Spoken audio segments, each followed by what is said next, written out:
Good evening. Hope you had a wonderful day in the Lord. We are in Genesis 24, very familiar chapter. After Sarah passed, right, Abraham was pretty much a single father, even though he had servants and all the riches in the world. But his son Isaac was a grown young man at this point, and it was time for Isaac to have a wife, and Abraham sent his servant to his home country to find a wife. And the servant was like, well, what if the woman doesn't follow me, the one that, I see, right? And Abraham said, there will be an angel that will be sent before you to guide you. Are you on a journey, just like this servant, where you have questions like, how am I going to know? Well, if you remember 1 Kings, is that 19:7, when Elijah was like, oh my goodness. And the Lord was like, this journey is too great for you, right? And he sent an angel and said, arise and eat.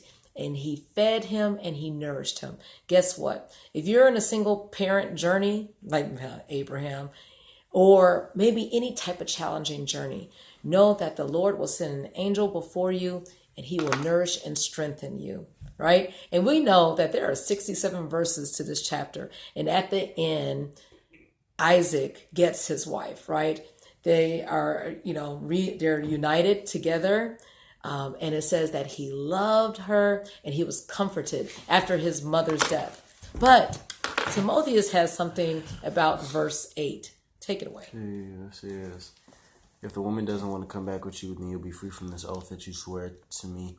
All right, so not everything that God assigns for us is gonna work out the way that we plan, but as long as we give it our all and we leave it all and I don't know, we just try our best, then there's nothing else we could do. And that's that. I think that's all that God really cares about. I mean, it's good to have the accolades and stuff like that, but when you actually have the reputation of never giving up and coming and being reliable, especially mainly in terms of with what God has for you to do, then that's what kind of more important than what you accomplish.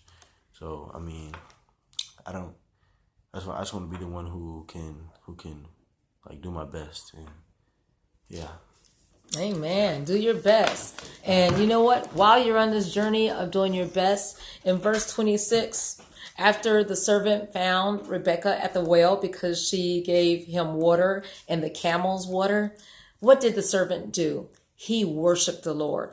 All through this journey of life, whatever difficult situation, worship the Lord throughout, right? He will send, like I said, direction and guidance ahead of you, and he will nourish us. But also worship him. In verse 27, the Lord will continue to lead us.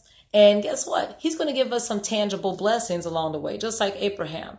The Lord had blessed greatly, right? But flocks and silver and gold. Now he's going to supply all of our needs according to his riches and glory. But he's going to give us some wants. But most importantly, in verse 40, I will send an angel with thee and prosper thy way. Why? Because I walk worthy of the Lord.